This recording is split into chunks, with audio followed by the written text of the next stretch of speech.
Hal itu yang membuat saya sangat terpukul dan sangat shock. Saya menggunakan uang untuk investasi adalah uang yang saya kumpulkan untuk masa depan anak-anak saya dari hasil syuting dan juga iklan selama ini yang saya kerjakan.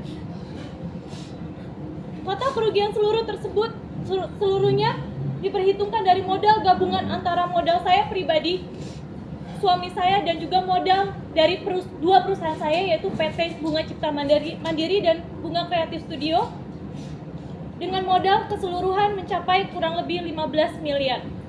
Bintang sinetron dan FTV, Bunga Zainal angkat bicara perihal dirinya yang mengalami musibah. Ia kena tipu yang diduga dilakukan temannya sendiri berinisial CD dan suaminya, SFS.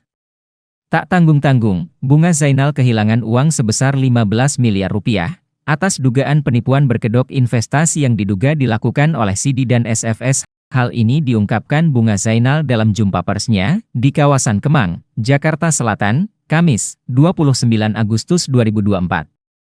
Dari hasil yang masuk kembali. Kalau secara keseluruhan belum ya, maksudnya, tapi kalau keuntungan pasti ada ya, kan namanya kita berbisnis kan pasti yang diinginkan ada keuntungan, profit gitu. Cuma kalau saat kemarin terakhir akhirnya sudah banyak orang yang melaporkan kasus ini, disitulah baru dia juga mulai tersendat gitu loh pembayarannya. Mbak Bunga ini kan tadi melibatkan uang suami juga.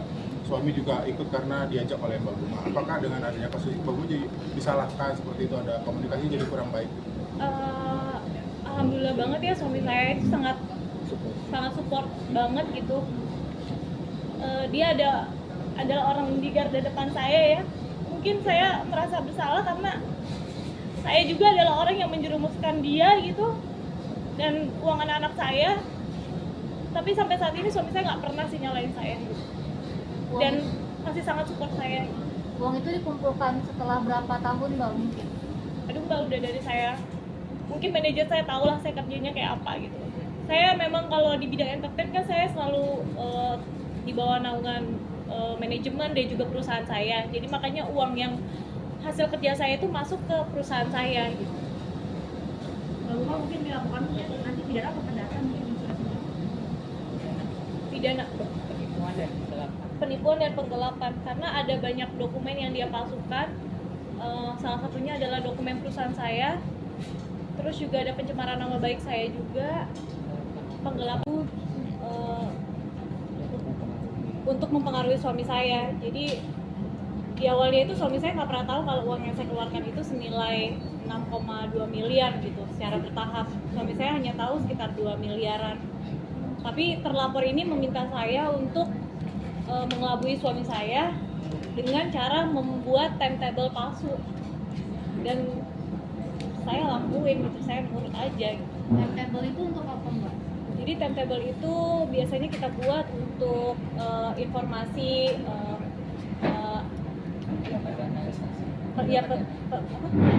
potensi ya investasi buat kayak misalnya jatuh temponya, berapa profitnya, itu biasanya setiap investasi ada timetable-nya gitu. Mbak ini kan kejadiannya sendiri buat pendidikan anak ya. Nah sendiri sempat nggak mau ketemu dengan anak-anak, apakah merasa bersalah dengan kasus? Aduh, saya nggak kuat banget kalau ngomong gitu. Maksudnya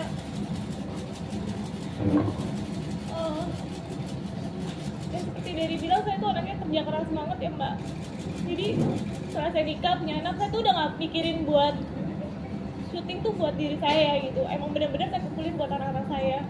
Bahkan salah satu dana yang suami saya keluarin itu adalah dana pendidikan anak saya gitu. Jadi ketika ini terjadi tuh kayak mental saya nggak sehat aja sih Mbak. Saya sampai bener-bener nggak mau ketemu anak-anak saya karena saya bisa marah-marah sama anak saya gitu. Padahal anak-anak saya itu kan korban juga ya. Cuma sakit aja sih karena saya udah ngorbanin dana pendidikan anak-anak saya tuh buat investasi bodong ini. Itu sih Mbak. Oke. Kamu nggak mungkin sampai nggak, kemarin sampai bilang sampai gemeter terus tangan sampai nggak berani keluar rumah dan lain-lain, seperti apa sih kamu nangis terus? Ya cuma bisa nangis sih, karena saya tuh kok bisa sebodoh ini aja sih gitu. Karena apa ya, mungkin teman-teman yang dekat sama saya tuh tahu banget kalau saya tuh orangnya ceria banget gitu ya. Maksudnya saya nggak pernah nangis, apalagi mungkin teman-teman tahu sosial media saya nggak pernah gunain buat ungkapin masalah-masalah saya gitu. Cuma kemarin saya udah nggak tahu harus ngapain, jadi jujur aja kayak mental saya terganggu banget sih.